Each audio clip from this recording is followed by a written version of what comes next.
Assalamualaikum warahmatullahi wabarakatuh. Waalaikumsalam warahmatullahi wabarakatuh. Sahabat-sahabat AHE dimanapun Anda berada, pada kali ini kita akan ngobrol-ngobrol santai bersama Kak Imung. Gimana Kak Imung? Sehat? Alhamdulillah, Allah takdirkan saya masih diberi umur, sehat, masih diberi nafas, bisa ketemu dengan sosok Mas Zahwa yang luar biasa ini ya. Memang kita udah ada rencana, ada meeting bersama tim Komisi Disiplin AHE Pusat gitu, dari hari kemarin sampai hari ini insya Allah. Sebenarnya Kak Imung itu sudah berapa tahun sih udah berapa tahun sih di AHE? AHE? Iya. Kalau berapa tahun ya, berarti kalau sekarang 2001, 11 tahun saya bergabung di AHE ya. Berawal dulu tahun 2010 awal mula saya bergabung, itu saya masih ingat ya, di bulan-bulan Oktober kalau nggak salah itu ya. Gimana tuh ceritanya Pak? Oh ceritanya? Iya. Memang sesuatu yang tidak sengaja gitu ya. Saya sudah punya komunitas bimbingan belajar matematik, tidak perlu saya sebut mereknya, dan di situ akhirnya kenal dengan jaringan se-Indonesia, sebutlah begitu. Ada satu teman di wilayah Purwodadi, sahabat kita juga, yaitu almarhumah Bunda Tulus ya, yang menginformasikan adanya les baca anak hebat yang unik gitu ya, lucu, ada meringis, mecucu, melongo dan seterusnya. Hingga akhirnya qadarullah saya ada acara di Solo. Akhirnya saya kontak Pak Rohmat karena udah dapat nomor kontaknya, dan saya berkunjung yang di Jalan Keraton nomor 100 depan ya. Di sana malam hari saya waktu itu ya, diantar sama seorang sahabat dari Solo juga. Kemudian ngobrol-ngobrol, diperlihatkan modulnya. Begitu lihat modulnya, saya bilang kepada Pak Rohmat, Pak, saya cocok nih Pak, saya sebelum ini sudah ketemu dengan metode-metode lain, tapi saya cocok. Kenapa Kak Imung cocok begitu ya, kurang lebih saya sampaikan. Yang pertama dari font size-nya ya, ukuran hurufnya itu nggak kecil juga nggak gede banget, cukup lah untuk ideal untuk anak-anak usia dini. Yang kemudian preschool utamanya ya. Kemudian yang kedua ada colornya, itu warna-warni sehingga tentunya menarik buat anak-anak. Yang ketiga tidak ada gambarnya. Loh, kenapa kok cocok kalau nggak ada gambarnya? Kalau ada gambarnya, nek ono gambari, itu anak akan membaca gambar, bukan membaca tulisan. Padahal kita menuntun anak untuk belajar membaca tulisan. Dan kejadian beberapa tahun kemudian, walaupun sebelumnya juga sudah ada ya, beredar di video WA itu, ono bocah moco gitu membaca PEPA ya, tapi bacanya gandul karena dia ngelihatnya gambar gitu ya, kayaknya orang daerah wilayah Ngapak itu, daerah saya itu. TELOR, jadi dibacanya telur, dia bacanya endok gitu. Jadi kalau ada gambarnya, akibatnya anak membaca gambar bukan membaca tulisan, padahal kita mengajarkan membaca tulisan. Disitulah saya cocok dengan modulnya ya. Terus kemudian Pak Rohmat saya ajak untuk menyelenggarakan pelatihan di Purwokerto. Alhamdulillah waktu itu 41 peserta tahun 2010 itu, dan kemudian saya ajak ke beberapa tempat yang lain gitu Mas Zahwa. Ceritanya saya bergabung di AHE kemudian awal mulanya. Ada masa-masa jenengan jadi pelatih kan Pak? Oh iya. Nah, itu gimana Pak ceritanya? Saya kalau cerita kenapa jadi pelatih itu ya, mohon maaf ya kepada pelatih-pelatih yang sekarang, mungkin saya terhitung dimudahkan. Yang pasti ketika Pak Rohmat saya aturi rawuh di Purwokerto untuk melatih 41 waktu itu, saya pun ingin mengajak teman-teman di wilayah kabupaten sebelah untuk bisa handling AHE. Saya bawa Pak Rohmat di kemudian waktu, yaitu di Cilacap, kemudian ke Banjarnegara, ke Kebumen ya, dan ke Purbalingga juga saya mau adakan juga, cuman akhirnya ada teman handling saya saja, ya udah saya serahkan ke teman waktu itu ya yang di Purbalingga. Nah setelah itu ke Purwokerto lagi untuk yang kedua kalinya, cuman saya lupa 2 atau 3 kali ya Pak Rohmat waktu itu. Nah setelah itu ya dengan tentunya catatan-catatan tertentu, Pak Rohmat memberikan kepercayaan kepada saya untuk bisa membantu turut melatih AHI. Tentunya di samping itu memang saya juga sudah punya background ya, pengalaman lah di bimbingan belajar maupun sebagai pelatih trainer di dunia pendidikan anak-anak seperti itu Mas. Ya tentunya juga tetap mengalami bagaimana mengajar itu sudah saya jalani ya, mengelola unit AHI waktu itu sudah saya jalani seperti itu. Luar biasa. Biasa aja. Biasa luar. Setelah jadi pelatih jenengan berarti kan bisa melihat AHI lebih luas. Oh iya, alhamdulillah. Ya. Sebenarnya menurut Kak Imung tuh sebenarnya bagaimana sih kendala AHI itu? Kendala menghadapi mitra AHI atau kendala selama bergabung dengan AHI. Iya. Kalau waktu itu kendala penyebarannya karena memandang biaya yang dianggap mahal begitu ya, memandang biaya pelatihan, terus masih ada yang memandang rendah, opo kui cuman les baca gitu kan ya. Iya, tapi seringkali saya sampaikan membaca itu kayak sembako, di mana ada sosok manusia kecil-kecil yang bernama anak-anak itu, entah itu di gunung, entah itu di pesisir, di kota, di desa, semua butuh membaca ya, begitu. Sehingga ya memang kendala penyebaran waktu itu adalah kepercayaan ya, kepercayaan masyarakat untuk bisa ambil peran di situ. Yang kedua ya masih dihantui oleh kebijakan pemerintah, di mana orang memandang usia preschool itu nggak boleh diajarin membaca. Sementara kalau kita lihat itu di surat edaran yang wujudnya kan surat edaran ya, itu sebenarnya juga bukan larangannya, itu larangan di TK. Maka AHI sudah mengambil langkah yang tepat, mendukung program pemerintah tidak mengajarkan calistung di TK, kita di luar gitu kan. Juga sekaligus mempersiapkan anak bisa siap menghadapi pelajaran di SD kelas 1, di mana pelajaran membaca sudah nggak ada di sana. Itu real.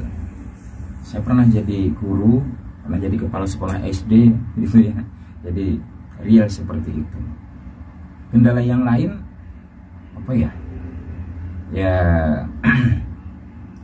di samping kendala tentunya ada potensi juga yang saya rasakan waktu itu. Kebetulan sebelum saya bergabung di AHI, Allah sudah takdirkan saya banyak traveling ke berbagai wilayah tanah air, tidak hanya di Pulau Jawa, ke Sumatera, Kalimantan, Sulawesi dan sebagainya, untuk menyampaikan pelatihan-pelatihan seputar dunia pendidikan anak, baik itu kreativitas mengajar, seni bermain, cerita dan menyanyi. Sehingga itu satu potensi juga. Saya izin ke Pak Rohmat pas diundang untuk pelatihan kreativitas mengajar atau pelatihan mendongeng, Pak boleh saya bawa sekalian ini AHI? Oh silakan. Alhamdulillah lahir pertama itu di Kalimantan itu di Samarinda ya, di handling sama Ibu Eka, kemudian di Sumatera Barat itu Bu Winda dan sebagainya gitu. Alhamdulillah sekarang banyak teman-teman pelatih yang sudah traveling ke berbagai wilayah di luar Pulau Jawa juga sampai ke Papua. Gitu Mas Jafar. Jadi di samping ada kendala, kita juga punya potensi. Ada potensi yang bisa kita kembangkan. Iya. Saat ini Kak Emu menjadi ketua Komdis, benar Kak Emu? Begitulah. Iya. Innalillah. Ya, amanah berat itu. Iya. Sebenarnya apa sih Kak? Komdis itu apa sih Kak?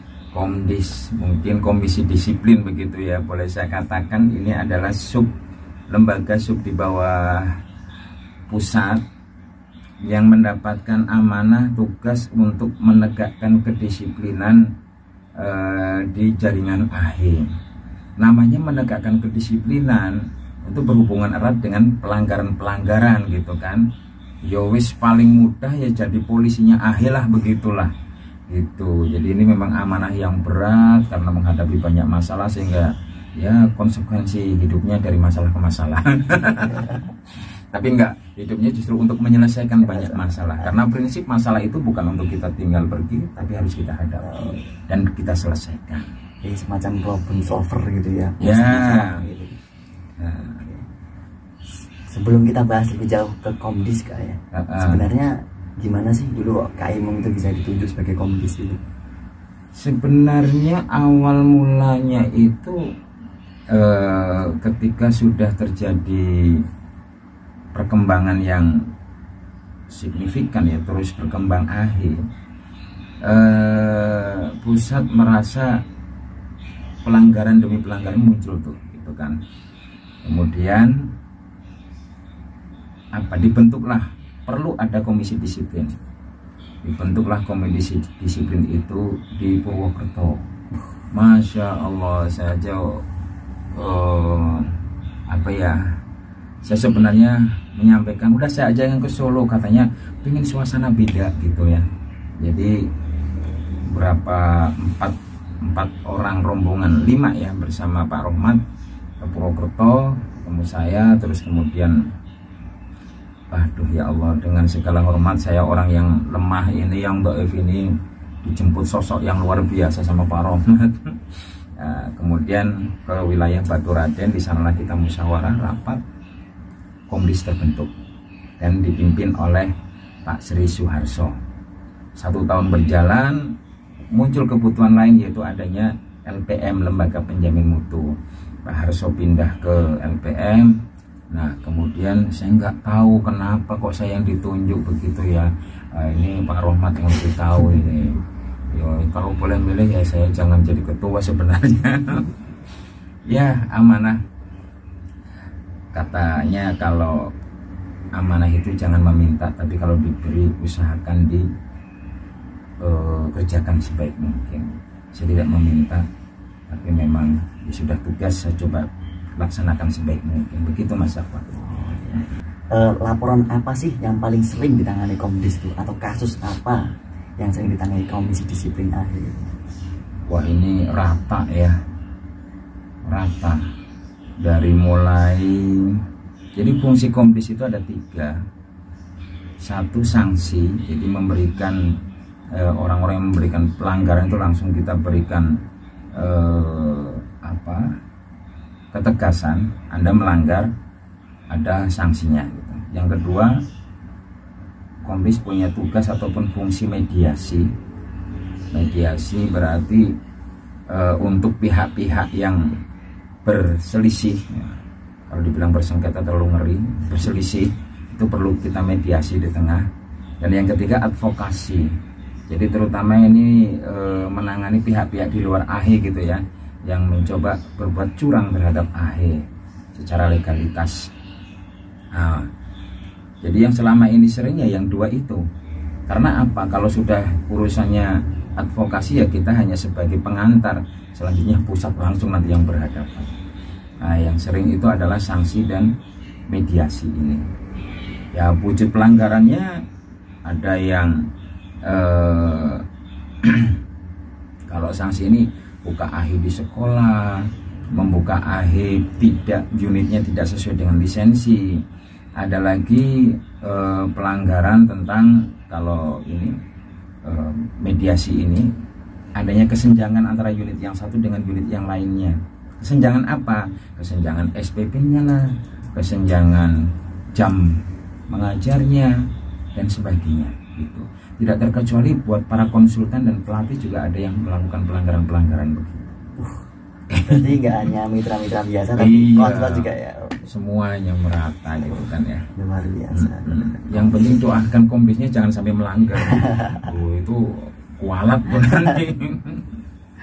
Iya. Berarti dua kasus tadi Pak yang sering ya kasus. Ya, kalau kasusnya banyak ya. Cuman yang sering itu meliputi dua hal tadi ya, yaitu hal sanksi sama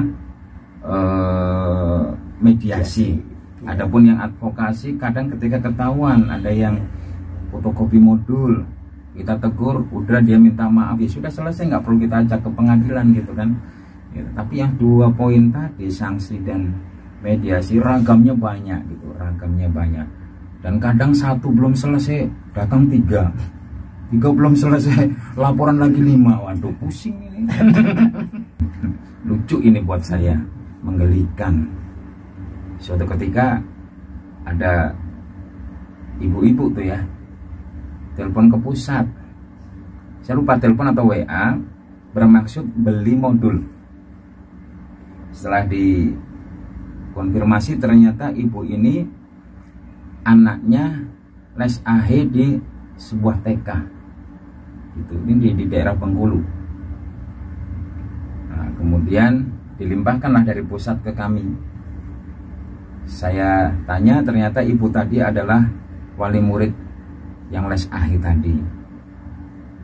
Setelah saya telepon, saya terus terang saya telepon supaya kalau WA kadang kan padahal kita nggak marah dikira marah gitu ya. Kalau telepon kan jadi asik ngobrolnya, santai aja. Saya nanya, di situ dapat informasi dari ibu tadi bahwa ada seseorang datang ke wilayahnya, ketika mau balik ternyata itu lockdown waktu itu. Jadi tamu guru TK tadi nggak bisa pulang, terus dia cari aktivitas ngajar AH gitu, ngajar AH pakai tempat di TK. Dikarenakan ibu ini kemudian pulang dan anak ini mendapatkan perkembangan bagus, maka orang tua tadi cari bukunya itu. Loh, uniknya di mana? Setelah saya telepon, setelah itu saya terus tanya lagi, itu guru yang ngajar itu orang mana, dari mana? Jawabannya apa? Pak, maaf, jangan telepon saya lagi. Mohon maaf, suami saya curiga, dikira saya punya suami simpanan. Aduh. Aduh, tapi ibu tadi mohon maaf, suami saya dalam segi pendidikan memang kurang, jadi dia penuh dengan kecurigaan. Waduh, ini ya sesuatu yang ya terserah mau unik atau apa, tapi itu masih ingat saya itu. Tak telepon untuk menyelesaikan masalah, dikira saya ini suami simpanan. Begitu Mas Zahwa, itu yang masih saya anggap unik ini ya. Begitulah bagaimana kisah unik yang ditangani oleh Komdis di Kuliku. Kuliku ya. Tapi kalau boleh saya simpulkan secara garis besar, pelanggaran itu ada dua macam ya Mas Zahwa, pelanggaran internal dan eksternal. Kalau internal itu meliputi pelanggaran prosedur pendirian, meliputi metode, pelanggaran metode dan sebagainya, kira-kira begitu. Sebenarnya bagaimana sih caranya Kak Imung untuk melaporkan pelanggaran kasus tersebut ke Komdis? Itu bagaimana caranya? Ya, kalau prosedur resminya teman-teman mitra bisa WA ya ke nomor di mana nih? Ya di sini nih ya. Nanti teman-teman bisa WA ke nomor ini admin dari Komdis, untuk selanjutnya akan kita proses. Atau boleh juga kalau yang sudah mengetahui nomor-nomor 5 dari tim kami, boleh ya kepada mereka sekedar tanya-tanya pun boleh. Jadi begitu. Untuk yang resminya adalah nanti ada form yang harus diisi. Oke, baik. Dan perlu saya sampaikan, teman-teman nggak usah khawatir, kita juga punya kode etik ya, bagaimana menjaga privasi dari sahabat-sahabat yang melaporkan seperti itu. Oke, aman Kak ya? Insya Allah aman. Tapi ada yang berani membuka jati diri saya yang melaporkan, itu juga luar biasa gitu ya, nggak masalah. Setelah kita tahu bagaimana cara melaporkannya, sebenarnya apa sih Kak Imung yang bisa dilaporkan ke Komisi Disiplin AH? Ya semua bentuk pelanggaran ya, semua bentuk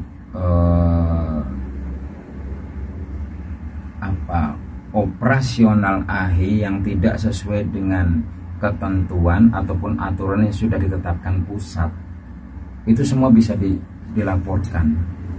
Sampai sekecil misalkan layanan mengajar yang tidak semestinya, ada tuh yang melaporkan, ya, bahkan yang melaporkan orang tuanya langsung gitu. Iya, misal ngajar sambil makan gitu kan, ngajar kurang memperhatikan anaknya, monggo semuanya boleh. Tapi ya harapan kita bisa punya rasa dewasa, mana yang bisa diselesaikan sendiri, mana yang harus kami ikut turun tangan gitu ya.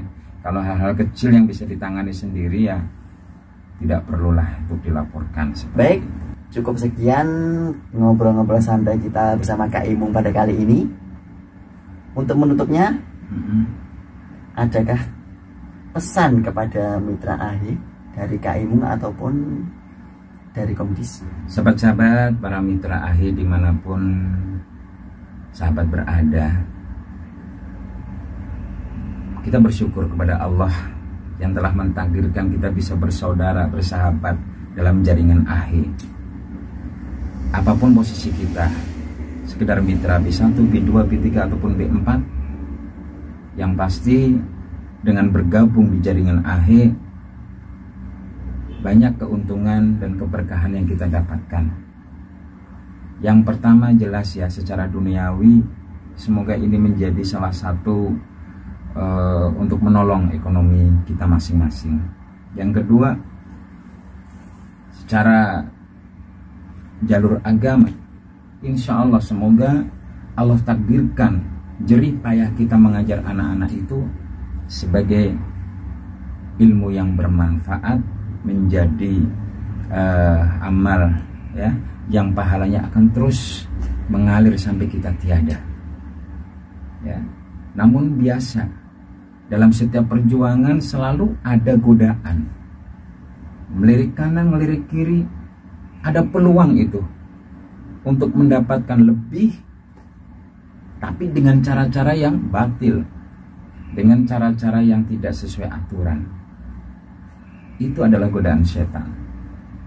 Maka mari cukupkan diri ini dengan kebaikan, dengan keberkahan yang kita dapatkan melalui jalan-jalan yang legal ya, bukan dengan cara-cara yang mendolimi pihak lain, mendolimi teman, mendolimi pusat ya, dan terutama juga menyalahi aturan. Oleh karena itu pesan saya, marilah baik-baik kita menjalankan itu sesuai dengan aturan yang sudah ditetapkan, dan semoga keberkahan akan kita dapatkan, pahala berlipat pun akan Allah curahkan. Itu pesan saya. Baik, terima kasih Kak Imung. Sama-sama. Untuk bincang-bincang kali ini. Semoga dengan adanya bincang-bincang ini bisa menyadarkan kita untuk berkiprah di AHE sesuai dengan aturan. Cukup sekian bincang-bincang kita pada kali ini. Assalamualaikum warahmatullahi wabarakatuh.